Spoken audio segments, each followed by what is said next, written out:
Ma première stratégie est de réduire le stress et les émotions qui ne font pas bon ménage avec l'hypertension pulmonaire. Par exemple, je me réveille plus tôt et je prends le temps dont j'ai besoin.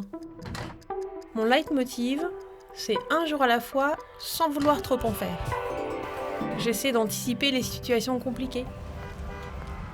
L'anxiété ou la colère, par exemple, peuvent provoquer une accélération du rythme cardiaque, un essoufflement et une baisse de tension.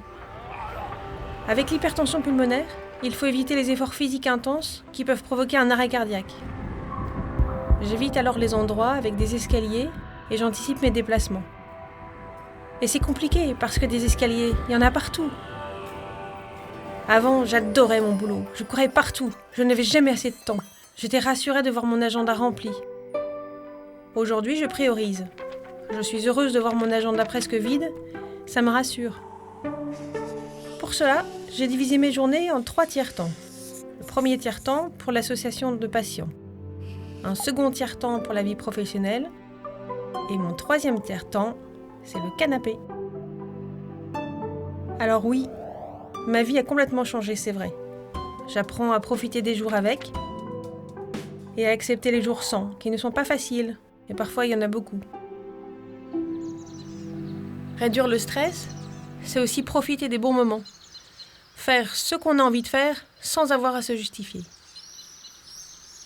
Se reposer avant d'être fatigué, c'est toute une organisation. Quand je suis en forme, je fais des micro-siestes, 10 minutes, plusieurs fois dans la journée, qui me permettent de récupérer de l'énergie.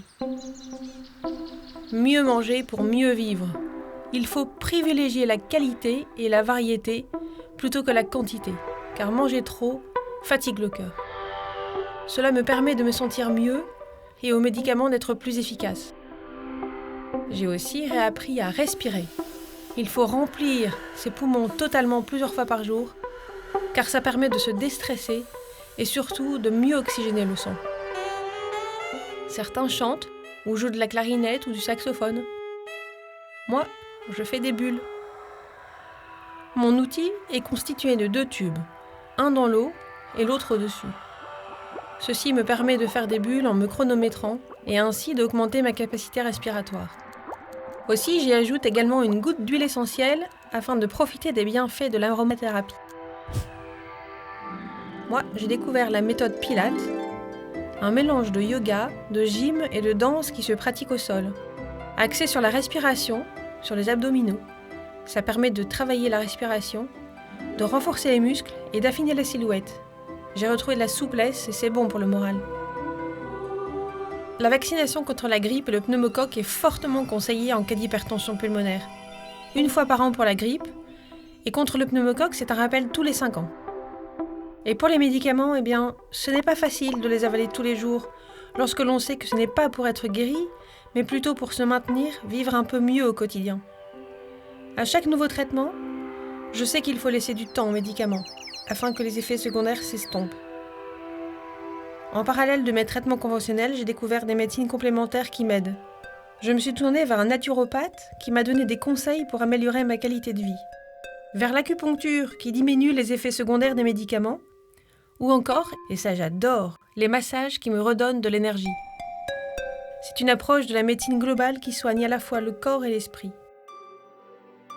Éviter les séjours en altitude, le froid, l'humidité, ainsi que d'avoir trop chaud. Dans un cas comme dans l'autre, le travail du cœur, c'est de maintenir une température à 37 degrés. Dans mon sac de filles, on y trouve des trousses. Une pour les pansements, avec mon traitement anticoagulant c'est plus prudent, et aussi une trousse avec les médicaments que je garde toujours sur moi. Une petite astuce, j'ai également noté en page d'accueil de mon portable toutes les informations médicales et les numéros à appeler en cas d'urgence. Ainsi, quand quelqu'un allume mon portable, il tombe sur mes principales informations médicales à connaître en cas d'urgence. Et les pompiers m'ont déjà félicité d'avoir cette page d'accueil qui les a beaucoup aidés.